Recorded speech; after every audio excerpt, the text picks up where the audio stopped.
Bill Riley is a force to be reckoned with. He breaks ceilings. He was aggressive and tough, but not a dirty player.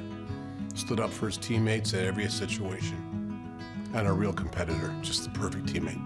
I love him. I'm proud of him for all the struggles he's faced, and that he's been the greatest grandfather I could ask for. There's no such thing as a typical route to the NHL. Just ask Bill Riley.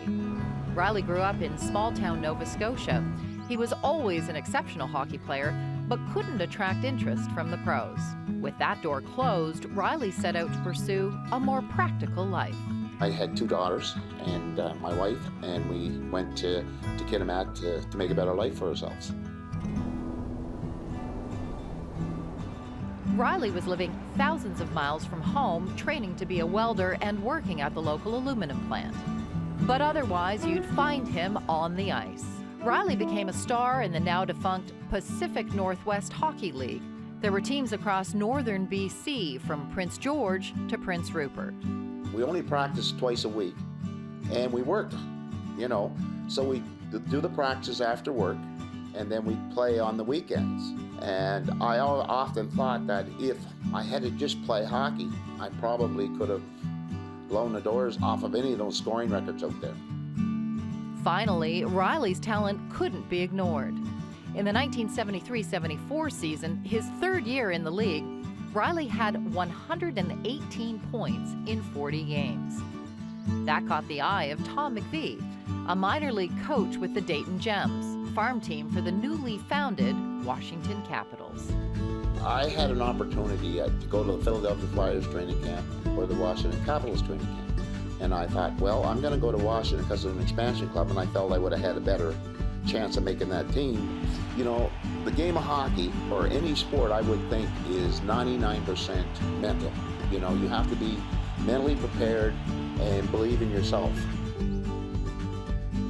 He had to work for everything he got. He did work for everything he got. He was a worker, so he wasn't put off by adversity. He accepted whatever role he was given. He was a pretty effective player at all aspects of the game. Riley was called up to the Capitals that first season, becoming just the 3rd black player to play in the NHL. He would go on to play 139 NHL games over 5 seasons with Washington and Winnipeg.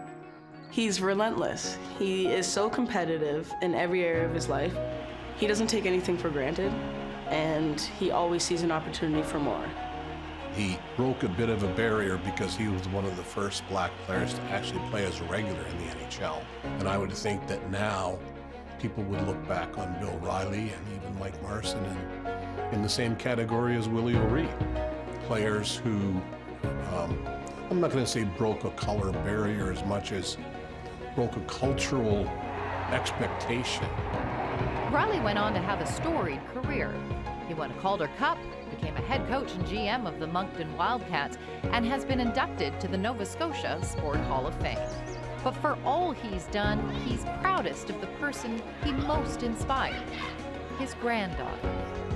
She was a rookie with Western then, and I go on the computer to check how the scores were, and I see Shanda Green scored 4 goals, right? I'm going, my God, that's just unheard of in university hockey for rookies to have a 4-goal game.